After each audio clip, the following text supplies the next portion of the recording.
Hello दोस्तों, नमस्ते, जय माता दी। मैं अपने चैनल सोनम अभिलौकिक, नेहा अभिलौकिक दोनों पे आप लोग का स्वागत करती हूँ। एक छोटा सा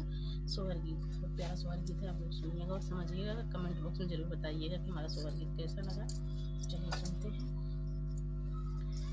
बहिनी धीरे धीरे कमरा पिरानी ताके काम जगाई ताके काम जगाई नियो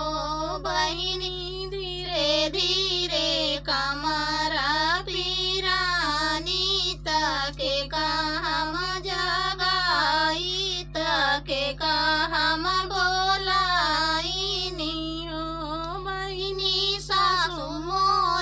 सोवई सुखानी दिया जगाए नाही जागाई बोलाए नाही बोलाई ओ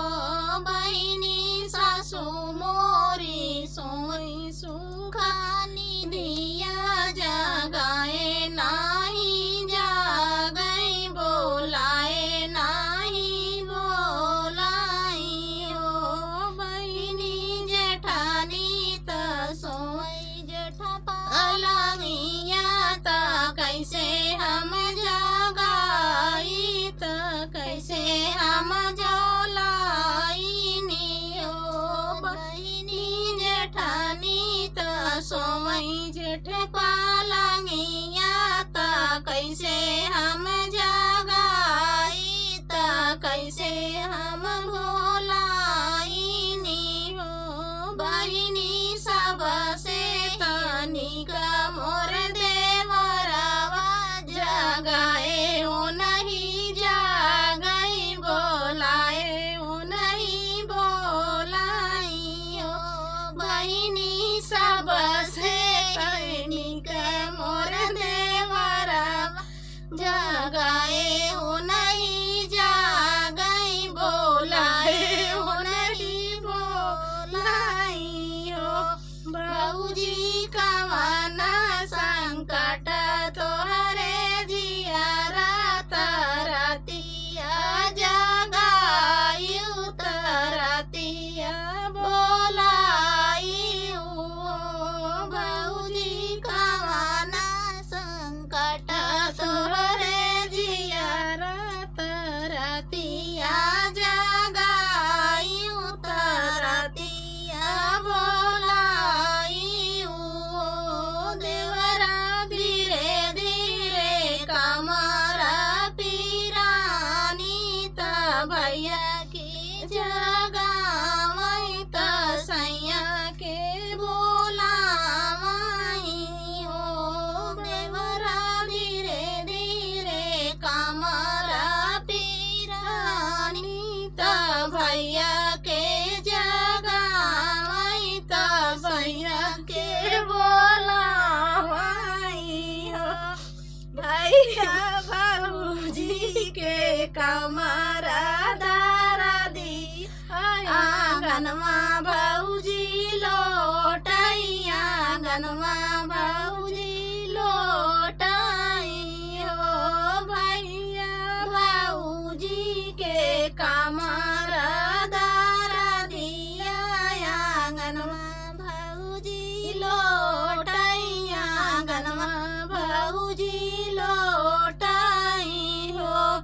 सैया जा सोवई सुखानी दिया दर दिया आधा बाटाई दर दिया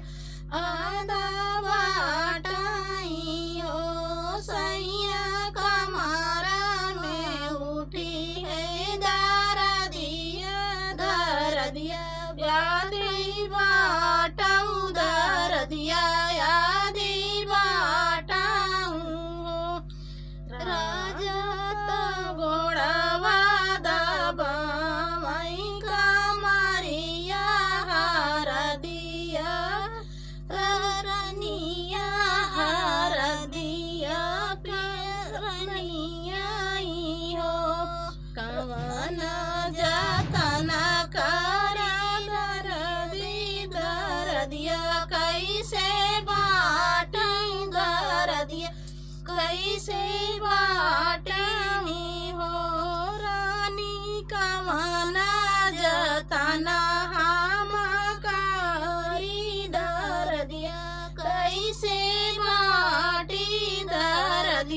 कैसे बाटिनी हो सारी रात उठली दरदिया ता भोरा वाला लाना भाए भोरा वाला लाना भाए हो भैया भाऊजी के गोदिया लाना आंगनमा उठै सो हरे आंगनमा उठै सो हरा हो भैया भाऊजी के गोदिया लाना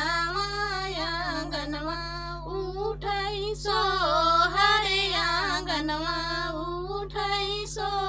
हरा हो। यह गाना सुनत जाया ऐसे देवर हो चाहिए सबका।